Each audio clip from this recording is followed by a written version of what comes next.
Salut, soyez les bienvenus sur cette vidéo.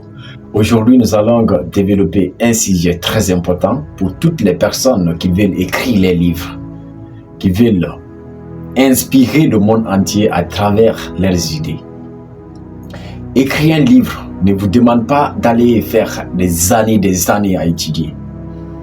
Si vous voulez écrire votre livre dans les jours à venir, dans les temps à venir, cela vous demande certains éléments que vous devez mettre en place pour être capable au fait de soutenir votre livre, pour être capable de répondre à votre livre.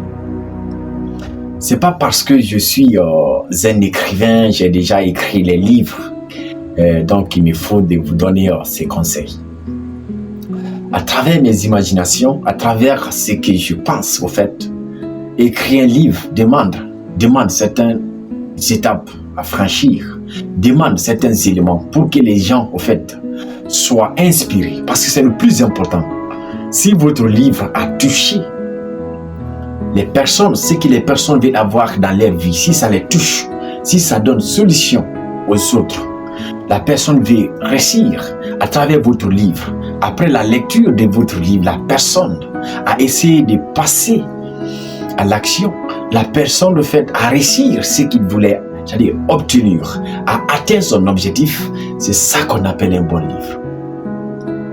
Donc, quels sont les éléments qu'il vous faut? Quels sont les éléments que vous devez mettre en place pour inspirer le monde, pour inspirer au fait les autres, à recommander les autres à lire votre livre?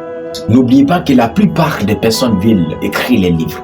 Moi, j'aime beaucoup au fait les personnes qui ont écrit les livres, les Napoléon Hill, les Robert Kiyosaki et tant d'autres. Aujourd'hui, le monde continue à s'inspirer de ces personnes. Moi-même, certaines personnes sont déjà dans leur tombe, sont déjà mortes, mais nous continuons toujours à s'inspirer. Moi-même, certains, c'est à travers ces livres aujourd'hui, ils sont au fait en train de voir le monde dans le bon sens. Alors, écrire un livre reste vraiment un fait capital, un fait où votre nom restera toujours pour toujours.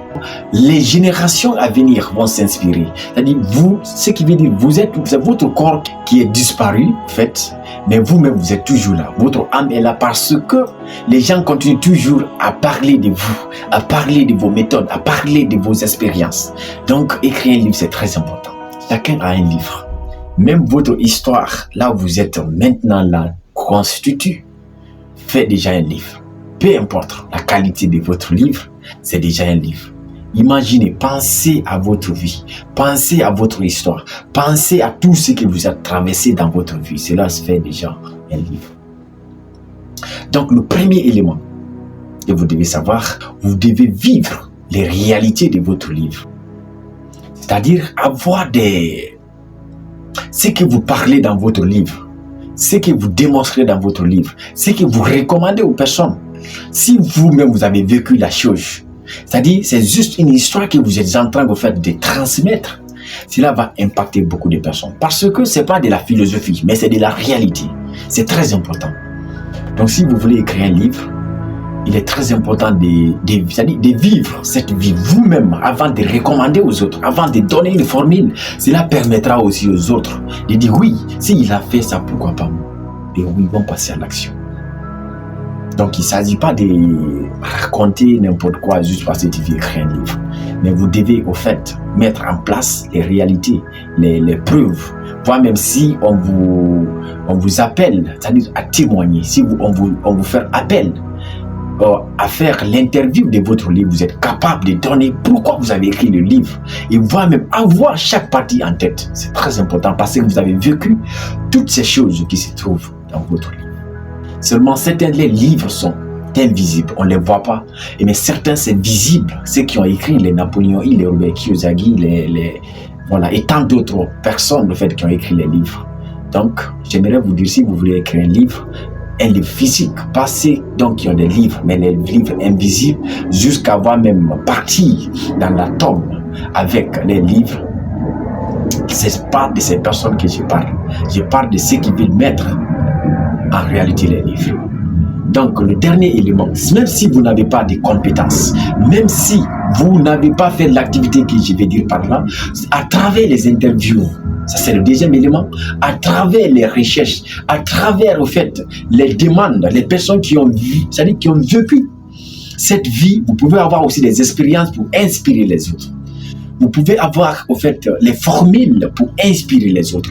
Parce que certains aussi ont vécu les vies difficiles. Certains aussi ont des formules qui peuvent, au fait, aider les autres à s'en sortir, aider les autres, voilà, à sortir de leur pauvreté, à sortir dans les prisons.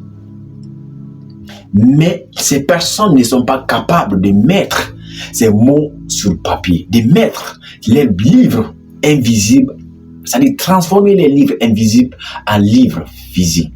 Donc, si vous êtes là, vous avez cette mentalité, vous pouvez aussi demander ces personnes qui ont réussi à travers les témoignages, à travers les interviews, cela peut vous permettre de mettre en place un livre. Là, il vous faut les études approfondies parce que vous n'avez pas vécu, c'est à travers des informations, à travers des études. Alors, vous pouvez aussi écrire un livre à travers ce que vous voyez, à travers les expériences, ce qui se passe devant vous. Parce que l'objectif d'un livre, c'est de changer la vie des lecteurs. C'est ça le plus important. Donc, voilà. C'est ça l'objectif d'un livre. Très important. Donc, je vous invite à mettre ces choses en pratique si vous voulez, en fait, réécrire un livre. C'est-à-dire, inspirez-vous de votre vie personnelle, de vos expériences, de vos échecs. Combien de fois vous vous êtes relevé? Combien de fois vous êtes tombé et s'est relevé? Ou bien, vous-même, si vous n'avez pas tombé, vous n'avez pas d'expérience, cherchez les expériences, cherchez des histoires, faites des interviews, demandez ceux qui ont réussi. Observez beaucoup. Un écrivain est une personne qui observe. Ce n'est pas parce que vous avez fait des milliers d'années au fait que vous pouvez être un écrivain, mais plutôt c'est juste ces éléments. Merci beaucoup pour votre patience. J'espère que le message a été très bien compris et les jours à venir, j'espère que vous allez essayer de mettre en place votre livre d'ici votre vieillesse ou bien la fin de vos jours. Vous allez mettre en place votre livre, ce qui va inspirer le reste du monde. Merci beaucoup. On se reprend à la vidéo prochaine.